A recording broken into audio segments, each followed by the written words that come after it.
thank you, Sigmund, for inviting me, and I consented to present something here because I was to a discourse in Shenzhen. I will talk about it later. So now I will start. I have brought with me some slides, and I hope you can see them clearly.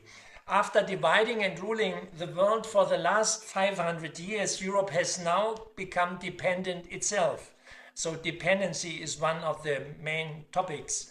Initially on its wing powers Russia and USA, now it finds itself in a dilemma of growing dependence in a confusing world in terms of military protection, raw materials such as rare earths and AI.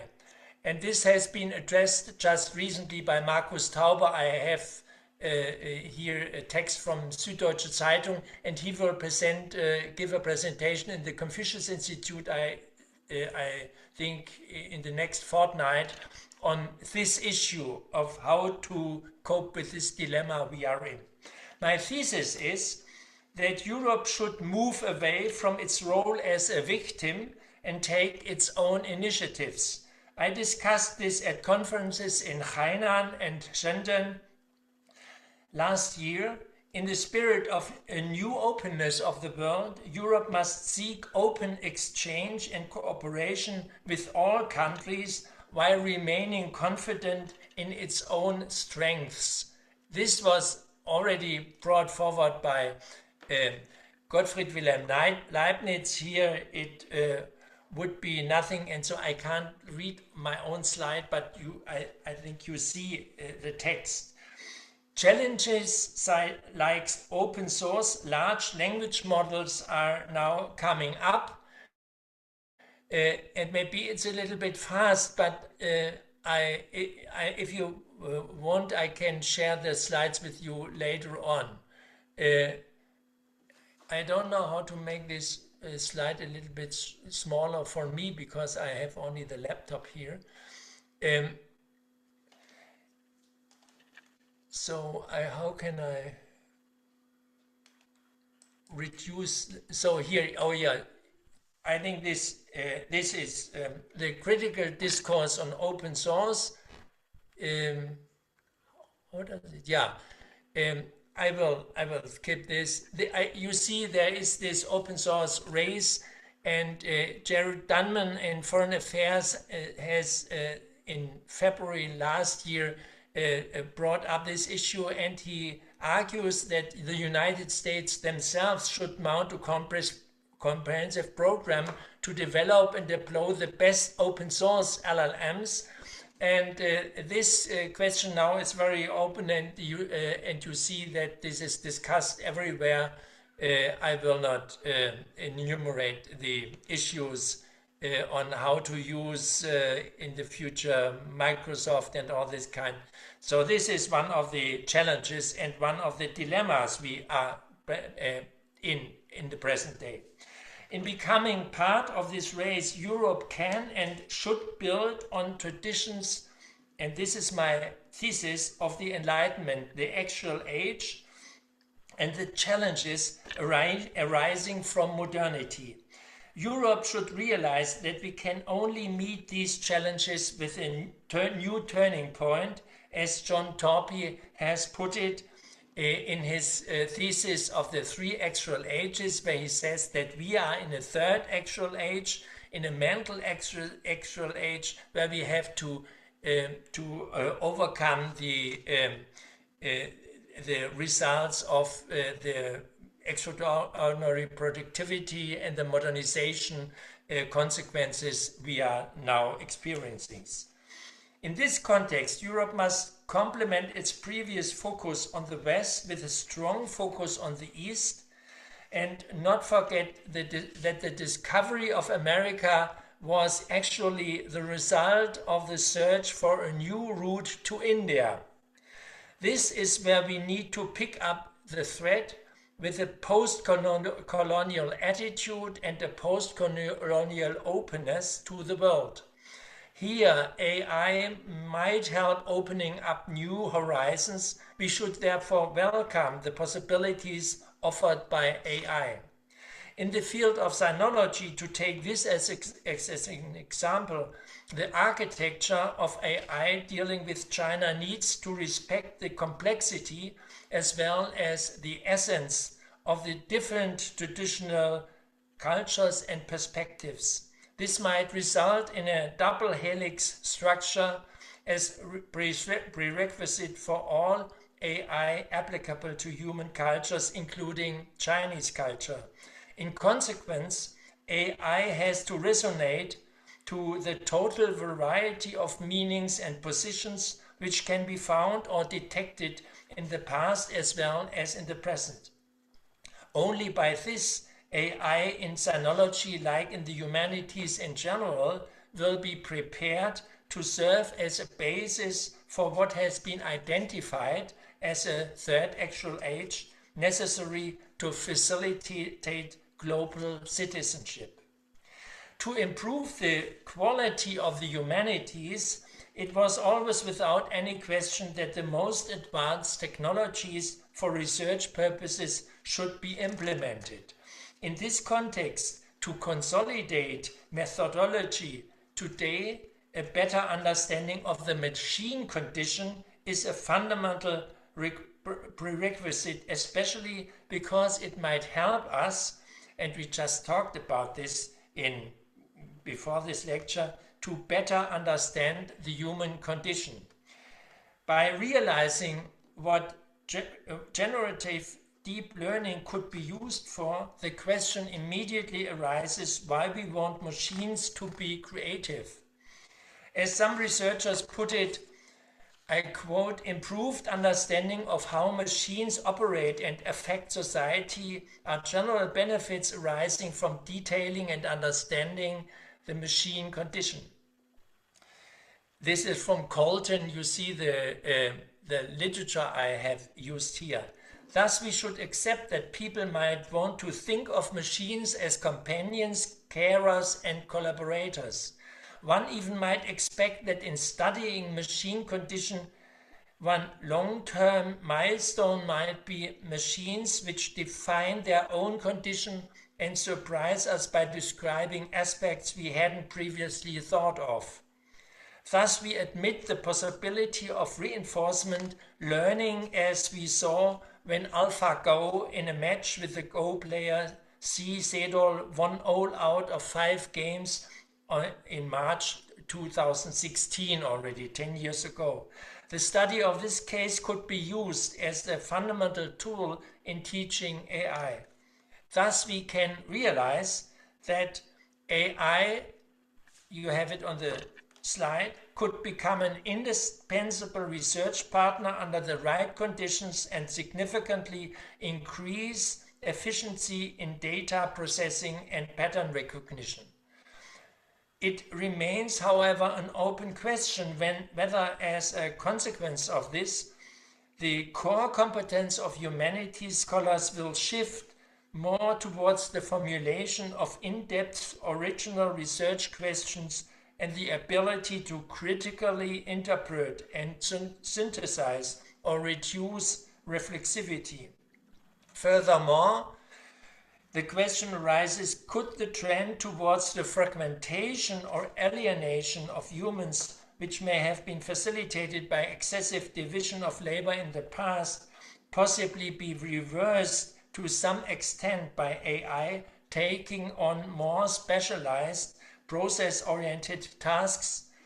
Will this, another question, perhaps give people more opportunities to develop their full capabilities and become more whole individuals? I bring these questions because they are very intensely discussed in the Chinese academia. With regard to these questions and beyond, there still seems to exist some resentment towards artificial intelligence in the humanities. Here, the recent discussion is illuminating. When I was asked on my way back to Beijing from the Hainan Boao Forum in March 25, so 10 months ago to I was asked to come to a conference in Shenzhen in May. I learned about the planning of reducing the humanities at several universities in favor of AI and other subjects. This inner Chinese debate reflects what I'm discussing here. In earnest, there are serious challenges and questions. The easy availability of AI tools could diminish students' willingness and patience to practice language acquisition, reading specialized texts, and academic writing. Is there a long-term risk, another question, that AI will partially replace the independent thought process of students and thus impair the core quality of humanities education? At the same time, will students who rely excessively on AI tools become less competitive when they enter the job market due to the lack of basic skills? Furthermore, could the fact that AI can take over many basic humanities tasks indicate that university humanities education will face an adjustment in its scope or even become more elitist in the future? And last, this could undoubtedly also spark new philosophical debates about the nature of human beings, their values, and future forms of society. I take an optimistic attitude in this context. In a China Daily report on Fudan University's decision to slash its humanities enrollments by up to half and expand its technology-focused programs, this topic was headlined, "Humanities Studies Take Backseat as AI Surges Ahead." On page 2 of this issue of the Zhongguo Rubao, it is said, "Humanities is still irreplaceable." This is the headline here. A commentator quotes Fudan's president saying, I quote, "Mature societies need the humanities more, not less. But we must evolve instead of clinging to traditional paths. Let's become hexagonal warriors who discuss Socrates at morning meetings and debug Phaeton code by afternoon." Here, Fudan's president is referring to the table tennis Olympic single champion Ma Lung. The younger of you may know him, born 1988, known as the hexagonal warrior, having earned a total of 5 Olympic medals. I'm convinced that Fudan's president marks the right way. We could strengthen and broaden our sensitivity by using machines as counterparts or even companions, and to allow them to train us. Even wit, humor, and irony could emerge on both sides in a human-machine dialogue. When in 2024 Google named an AI tool Habermas machine, this famous philosopher disagreed, saying in its essence that it is out of the question for Habermas, I quote, "and also seems logically impossible to delegate the process of human conflict resolution to a technology." Here I would consent that human conflict resolution cannot be delegated to a technology.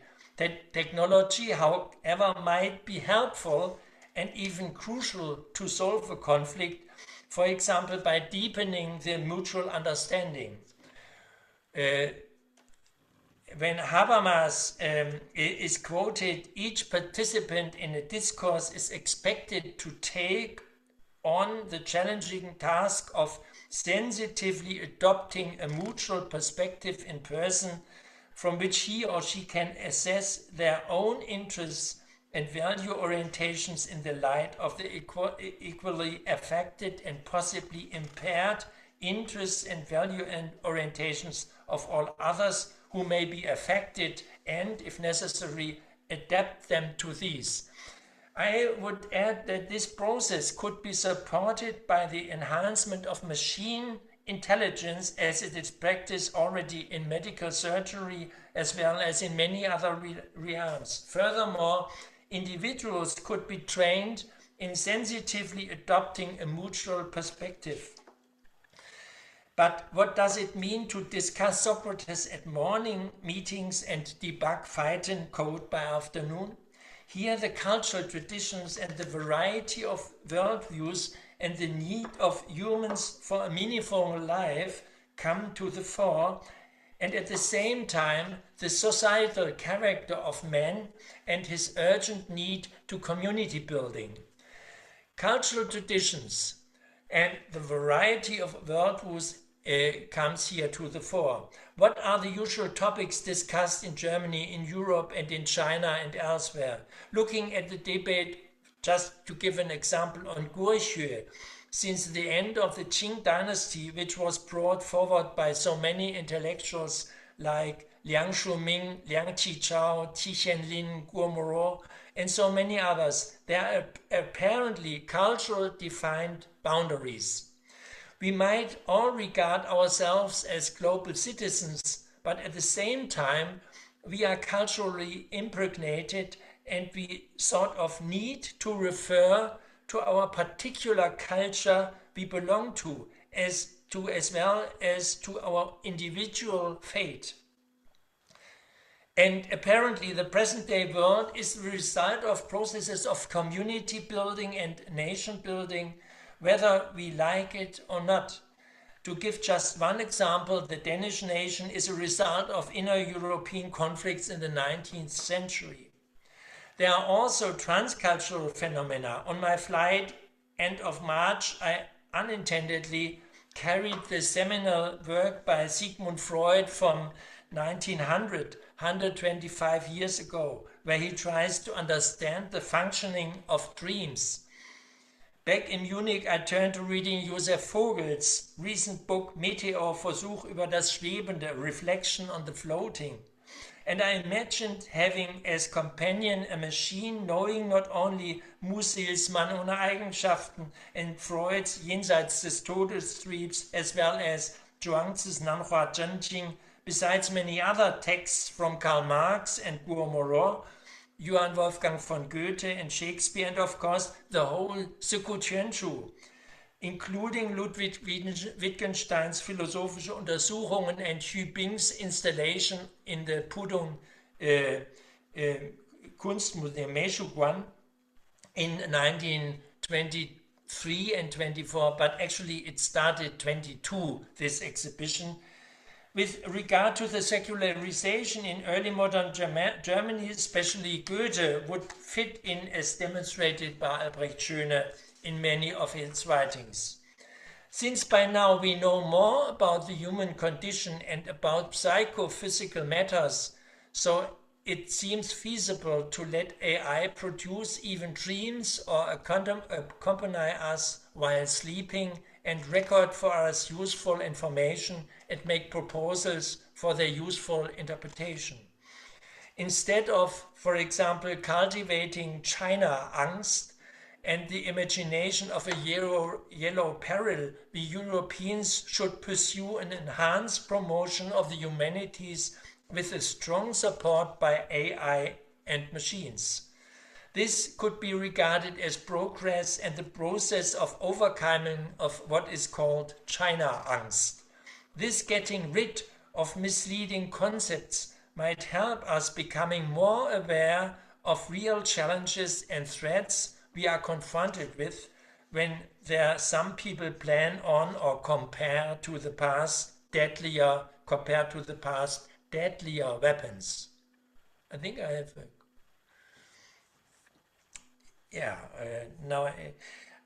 to sum up here, we need the consciousness of global citizenship, and we also need to cultivate our cultural and civilizational diversities as a fundamental prerequisite for all community building of all what in Japanese is called Kyoto-tai, and which in China is now discussed under the term Gongtongti.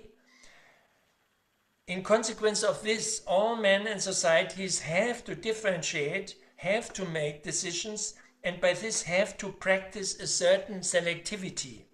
Here the traditions come to the fore, and textual and other behavioral elements. In the above-mentioned China Daily article, Liu Yao, a 25-year-old journalism and communication major, is quoted saying,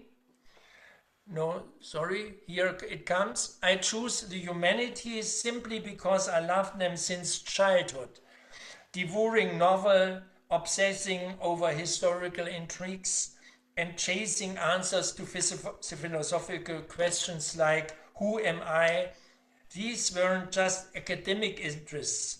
Reading The Dream of the Red Chamber taught me to decode human relationships, while studying communication theories helped me dissect viral social media phenomena. To me, the humanities aren't just school disciplines, they are tools for understanding humanity itself. As someone dealing with the Chinese philosophical and religious tradition since nearly 60 years, I am not surprised by this statement of a young Chinese woman. In fact, studying Hong or if you would prefer Shitouji, is something with more plausibility for a Chinese than to study Goethe's Faust or Richard Wagner's Lohengrin or Parzival, but to better understand what Christianity and the role of Jesus means in Western societies. These works of art might bring some insight besides reading the Holy Bible or just the New Testament. But for a global citizen, a proper understanding of the New Testament as well as of Shitouji would be helpful, and thus any future AI should be able to encompass both. Sinologies, to come from my field, are the ways to learn about China's past and the role China played in the past. Sinology also studies China's attempts to modernize and to be part of humankind on an equal footing. At the same time, Sinology is a means to better understand what Chineseness means in a polity which sees itself as a multi-ethnic state. Thus, Sinology serves as a reflexive method to construct a Chinese civilization as a multi-ethnic society in transformation, and at the same time in the context of a wider world. By now, all countries try to accommodate in a harmonious way, at least we hope so. Therefore, it might be helpful studying peacekeeping missions in the past, like the Treaty of Shanyuan, what Christian Schwarz-Schilling did, and others, which could empower us to deal with challenges in front of us. The study of Socrates as well as the teaching of Buddha Shakyamuni and others might help us to learn about humanity in general and open up our minds for a happy future. So I refer again to this thesis of these three actual ages, where we conceive ourselves as being in the third actual age by now. The victory of Western education, statecraft and technologies in the past could be further taken up by a better understanding of Chinese traditions, as we find in China traditions of concepts of man and nature and of harmonious society. Thus, new inventions coming from China or elsewhere, including products engineered in China and possibly produced on many other sites far from China, are feasible. Particularly in the process of modernization and structural change, every country is confronted with the necessity to construct and to always reconstruct anew its identity. And this is the situation we apparently are in a very sensitive way at present. It has to reflect on its specific character to the reals of the public and the private, the role of the family and the religious groups and internal cultural diversity in general. To survive and not to die, all have to allow change and renewal. This actually is the core idea of Renaissance. Here the lines between the individual and the society I was referring to in the beginning are permanently under dispute. Taboos and what is regarded as plausible and what is regarded as heterodox or anti-constitutional, verfassungsfeindlich in German, a topic presently en vogue in Germany, are part of these deliberation processes. In China, you have a long tradition of such disputes, which I learned long time ago when I was studying the Shenbu-Mirlun debate in the Chinese discourse. I will not go into detail here. And the concept of Jue, which is also kind of enlightenment, was discussed through centuries also in China. To be able to stop something is one prerequisite we need as humans, this Neng-Chi. AI, the individual and the general other and reason and the resonance sensitivity is the issue we have to talk about. Every AI machine we thus would regard as respectable should be able to respond and even to resonate with the other, with individuals as well as with the generalized other, and sometimes it should be able to navigate in between. One of the most important abilities of human creativity is to put oneself in the other person's shoes. Zhang Xuezheng used the term "shu" to enter into a conversation with them, perhaps even to understand them and to develop trust, without which civilization and friendship, without which love is not possible at all. And this is one prerequisite we are calling for. This creativity is also linked to the fact that we are constantly changing language, are able to create linguistic world premieres, so to speak, and in this way we are also able to give meaning to our existence in ever new ways. As the term itself indicates, the linguistic world premieres take place in time. When I visited an AI institute in Beijing 2 years ago, straight from the plane, I saw it is conceivable to translate scientific lectures simultaneously into many languages. The stress previously experienced by simultaneous interpreters can certainly be alleviated by automatic translation services. It is now also possible to have text translated from any language into any other language using the camera on your smartphone. However, any further and more intimate access to the language of another as well as to one's own language requires freedom of choice and cannot succeed without the subjective factor. And this subjective factor is in the center of what I'm bringing up now. So we still need interpreters, for example, to facilitate conversations between politicians. We need what Hartmut Rosa called resonance sensitivity. This includes the ability to listen and to overhear as well as to stop with something. In German, aufhören. For example, not to repeat something that have been said and not to translate it, if only for the sake of continuing the conversation. Will the AI machine be able to realize? This is a very fundamental question. And there are people who doubt this. I am not so sure. The Chinese language, or rather the Chinese languages, on the other side, not only the dialects and regolects, the sociolects, but also the historical layers reflect a vastness unimaginable to the uninitiated, which not only opens up access to the cultural backgrounds and self-understanding strategies of a large part of humanity, but also expands our own horizons and ways of thinking. In a natural way, by the way. Therefore, a close reading of Chinese poetry is utmost rewarding. In our times, in which we are once again equipping ourselves to the teeth with weapons instead of nurturing the ability to speak in order to resolve conflicts, it should be noted in passing that the resulting understanding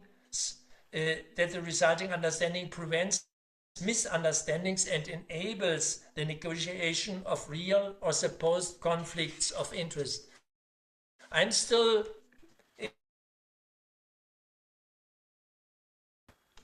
okay. Do you hear me? Yes, we do. Okay, so I will be finishing soon.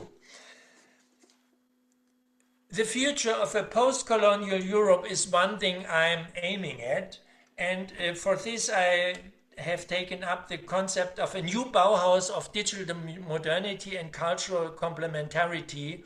This idea I took from Tobias Rees, who published on this topic some months ago.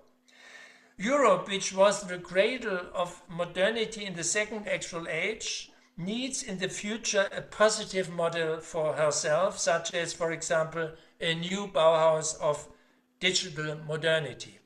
This is my thesis, paired with that of a peace organizing agency.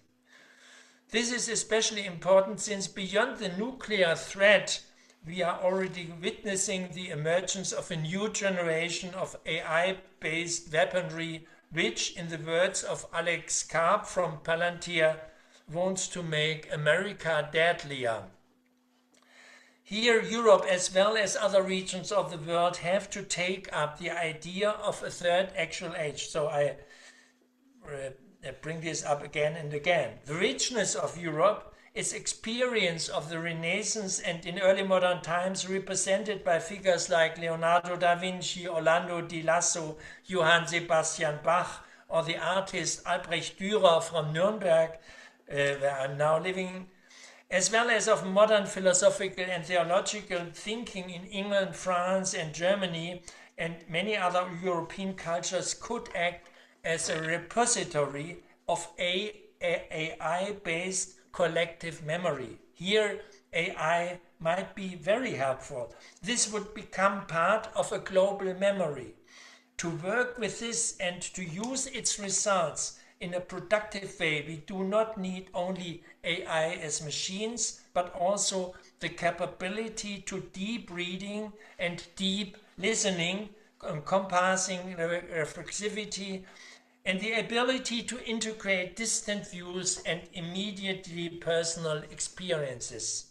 Thus, Europe might be able to establish such a Bauhaus of digital modernity, as the philosopher Tobias Rees from the Silicon Valley stated. And I have taken this up also because when I mentioned this topic, Bauhaus of digital modernity, that was the turning point when the Chinese side asked me to come to their AI conferences.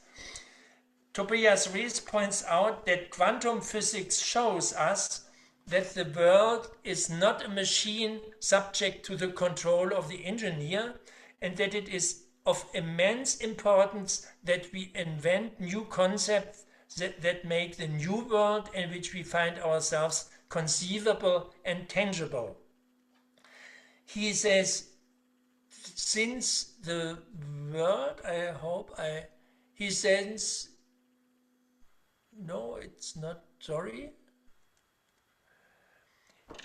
He said, since the world, at least at the level of the smallest particles, is indeed radically random, so that the universe does not know what will happen next, and we also don't know what will happen next, then a classical computer cannot represent the fundamentals of reality. But, and this is very basic, a quantum computer can. Quantum computers can discover and display correlations in data that are beyond the capabilities of classical computers. This can open up completely new possibilities for both scientific discoveries and artistic creation. Here Europe might come to the fore when Tobias Reed says, perhaps it is therefore up to Europe to counter Silicon Valley's concept of technology, not by opposing technology, but by making the philosophical dimension of technology visible. That is my hope, he says, for Europe, for technology, for humanity, and above all, for the planet we live on. The German Werkbund and the Bauhaus are good examples of how Europe can do this. End of quote. Not only the world, but also mankind is not a machine subject to the control of the engineer. Human fantasy and imagination reaches beyond all limits. I will skip here some reference to the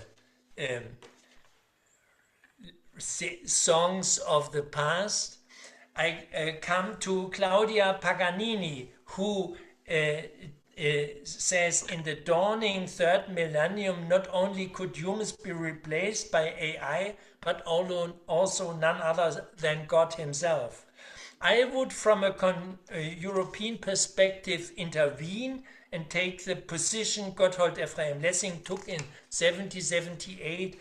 I will not read this out here because you can find it in the complete edition, and there is a recent article in Lessing Yearbook on this concept, and from which you see that there, especially in the Anglophone world, in the America, especially this discussion is going on. So this is a side of America we should also realize, besides all Trumpism, which is just on the fore. In conclusion, I would say that AI believe possessing the truth, and let us continue to make sincere efforts to get at the truth. And here I bring in what you found on the flyer. I bring in Ludwig Wittgenstein and Hübing. Ludwig Wittgenstein, who in his philosophical investigations, here is the edition from 1967, tells us that it depends on the perspective. Whether you see this here as a duck head or a rabbit head depends only on your perspectives. It is both. And this was taken up by Hübing in his exhibition I was referring in the beginning of my talk at the Putung Meishuguan in the exhibition Gravitational Arena, which was showing this text by Ludwig Wittgenstein translated into English and then transferred into his square word calligraphy with 1600 metal characters. He brought this text by Ludwig Wittgenstein in this Putung Meishuguan hall with a height of 50 meters, tailored by himself, a unique art space across the globe, showing the philosophical investigations texts and bringing up that perspectives serves as an intermediary between our mental thoughts and the external world, and that we have always be aware of this context. I come to a conclusion. Here is just some impression from this exhibition I have been visiting during this time. Of course, there is that I will skip this.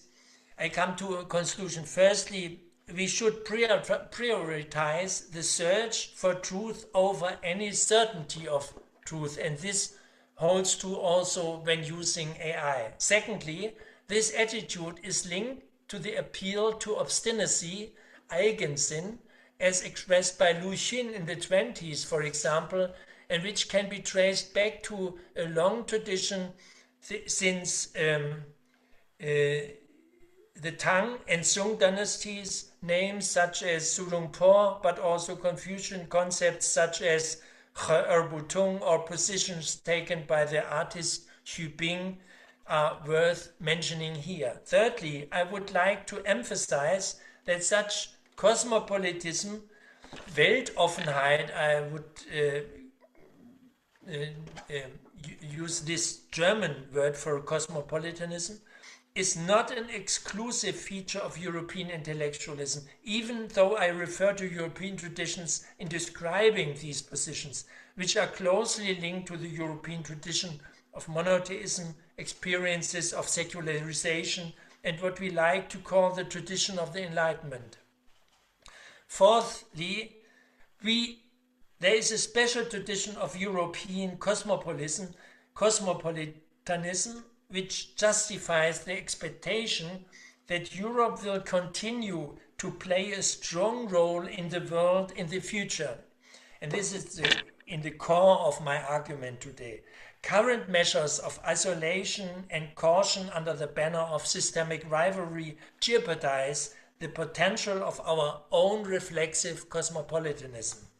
Fifthly, in view of the rapid development of AI at universities and in general, the question arises as to the relationship between knowledge-based research and creativity, as well as the latent conflict between cosmopolitanism and isolationism. The old question of whether there is one world or many worlds is being asked in a new guise. The vision of isolated quantum computer-based expert systems is contrasted with the concept of cosmopolitism. The accusation of naivete or innocence that quickly arises here can be countered by the thesis that our strength, equality, attractiveness is fed by a creativity that goes beyond all expert systems. And finally, I therefore conclude that studying the latest developments in China and in our own country from a cosmopolitan perspective inspires our vitality and creativity. We should trust that this is precisely how we can assure ourselves of our own strengths and thus avoid falling into a position of inferiority. Here again, I come back to Tobias Rees, and I quote some positions like, for example, Noah Bakin, who said that there was a tradition of complementarity between German and Chinese economic situation, but this is coming to an end, and I would like to add, it is not the economy only that counts. For the European and the Chinese research and education, as well as for their cultures, there still is by now even more the chance of complementarity. Furthermore, taking the Chinese cultural traditions in all their complexities into account, together with the European heritage, they might be able to build an Eurasian Bauhaus of digital modernity. Here the humanities, including all sinologies, will play a constitutive and indispensable role. And of course also some traditions which are peculiar to the German and the Western tradition, the monotheistic, and the Chinese tradition can also taken up here, as we see, for example, when we discuss with Chinese Christian Christian people in China and discuss, for example, sentences like the one you may know, Christ has set us free, in Galata 5. Here you have a Chinese version and a German version, two German versions, and an English version as well. It's the Geist der Freiheit, I think, which is kind of a common tradition which can be related to the Christian tradition in the West, but which you also find in the Chinese realm. So this is to enter this, and of course, here you see Bonhoeffer is also translated into Chinese, so you can discuss this issue with Chinese colleagues. And of course, we have also, and with this I stop my presentation, you have the situation of the young people. And here, for example, the study of Xiang Biao, who wrote a book which is a bestseller in China, and where he talks us about the Chinese youth, which are anxious about their personal future in large measure because rapid changes have left them feeling adrift. And so we have very much in common between the young generations in China and the young generations in our realm. Thank you for your patience, and now I hope we can have some discussion.